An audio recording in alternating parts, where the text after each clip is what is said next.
CEO MR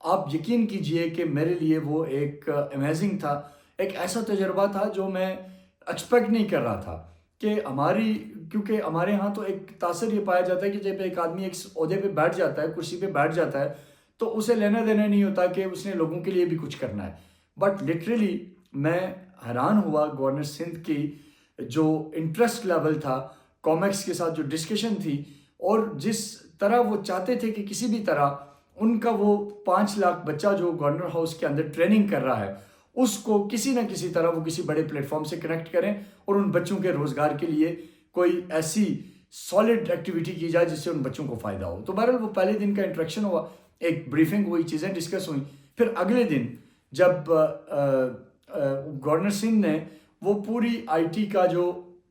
ان کا infrastructure تھا، ان ہزاروں بچوں کو انہوں نے وہاں بلایا. وہاں کراچی یونیورسٹی کے ساتھ ایک MOU بھی سائن کیا کہ وہ بچے جو گورنر ہاؤس سے ٹریننگ کر کے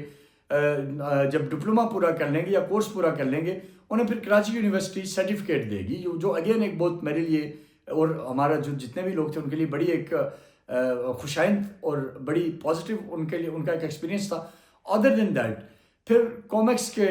ساتھ ان کی جو ڈسکشن ہوئی، ود ان نو ٹائم انہوں نے آئیڈیاز کراچی کے جو آرگنائزر ہیں ان کو گورنر ہاؤس میں بلا لیا. ان کے ساتھ انٹریکشن ہوا کہ کیسے کومیکس لیول کا ایک آئی ٹی ایگزیبیشن پاکستان میں بھی کیسے پاسبل ہے، اس کے اوپر وہاں بات چیت ہوئی. اس کے بعد مہمان نوازی تو آف کورس سندھ کی پہچان بھی ہے، پاکستان کی پہچان بھی ہے. گورنر سندھ نے بھی اجرک کا تحفہ، ٹوپی مہمانوں کو دی، شیلڈ دی، اور بہت ہی پازیٹیو وے میں یہ دیکھ رہا تھا کہ وہ ڈپلومیٹک انگیجمنٹ کر رہے تھے اور پاک عمان ٹائز کے اوپر ان کا بڑا پراپر طریقے سے انہوں نے بریفنگ دی، بہت سارے سیکٹرز کے اوپر بات کی. اور الٹیمیٹلی میں جو اس کا آؤٹ کم آپ کو بتاتا چلوں کہ کومیکس کی ٹیم جب کراچی سے نکلی اور جب ہم اسلام آباد پہنچے تو وہ اتنے امپریس ہوئے گورنر سندھ کے اس ایٹیٹیوڈ سے، ان کی اس ایفرٹ سے، ان کی بریفنگ سے، ان کا انفراسٹرکچر دیکھ کے کہ وہ بہت زیادہ انٹرسٹڈ ہیں کہ آنے والے دنوں میں وہ آئی ٹی سیکٹر میں پاکستان کے ساتھ مل کے کچھ کریں. ایک تو وہ یہ چاہتے ہیں کہ پاکستان کی جو آئی ٹی کمپنیز ہیں وہ کومیکس کے اندر آئیں.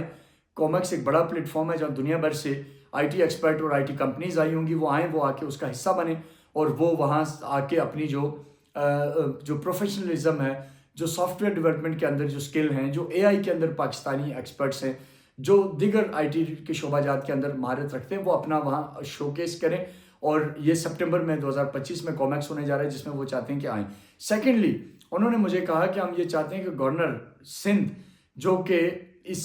ماڈل کو جو انہوں نے اپنے ہاں امپلیمنٹ کیا ہے اور بہت سے بچوں کو آئی ٹی سیکٹر سے وابستہ کیا ہے اور پھر ان کے لیے ڈپلوما اور لیٹر آن ان کے لیے جابس کے لیے بھی کام کر رہے ہیں، وہ اس کے اوپر آ کے انہوں نے کہا کہ ہمارے ہاں وہ آئیں اور اس کے اوپر ایڈریس کریں. تو میں یہ ویلاگ بنانے کا مقصد یہ تھا کہ ہمارے ہاں بھی گورنمنٹ کے اندر ایسے لوگ موجود ہیں جو ڈائی ہارٹ ایفرٹ کر رہے ہیں، دن رات ایفرٹ کر رہے ہیں، اپنے ملک کے اندر اپنے بچوں کو امپاور کر رہے ہیں اور اس کے ساتھ ساتھ ڈپلومیٹک انگیجمنٹس کر رہے ہیں. میں ان کے اکاؤنٹس سوشل میڈیا دیکھنا پھر فالو کیا، میں نے دیکھا کہ یہ ہمارے جو ڈیلیگیشن تھا اس کے فوری بعد ان کا ایران کی ایمبیسڈر کے ساتھ ایکٹیویٹی ہے، دوسرے لوگوں کے ساتھ ایکٹیویٹی ہے. تو میں اس پوری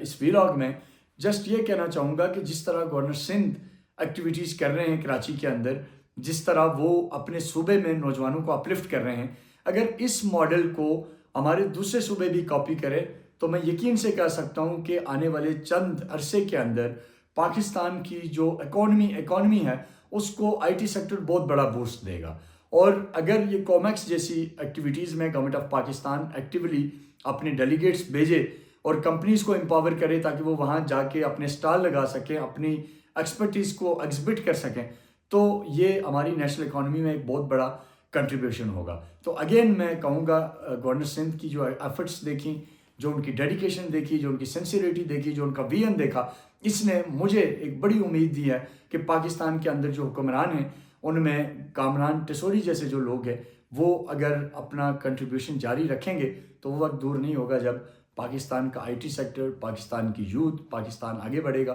اور ہم فخر سے جیسے دنیا میں لوگ اپنے حکمرانوں پہ پراؤڈ کرتے ہیں، ہم بھی اپنے حکمرانوں کو خراج تحسین پیش کر سکیں گے اور کہہ سکیں گے کہ یہ ہماری عوام کے نمائندے ہیں. تو یہ ایک میرے اوپر فرض تھا کہ میں یہ باتیں آپ کو بتاؤں جو مجھے فرسٹ ہینڈ ایکسپیرینس ہوا. تو امید ہے کہ آپ بھی جب گورنر ہاؤس جائیں گے تو آپ بھی حیران ہوں گے کہ کراچی سندھ کا جو گورنر ہاؤس ہے وہ ایک عوامی گورنر ہاؤس ہے. وہ صحیح معنوں میں ایک آئی ٹی یونیورسٹی کی شکل اختیار کر چکا ہے جہاں ایک نیشن بلڈنگ کا کام ہو رہا ہے. تو بہرحال بہت کچھ ہے، پھر کسی ویلاگ میں بتائیں گے. اپنا بہت سارا خیال رکھیے گا. پاکستان زندہ باد.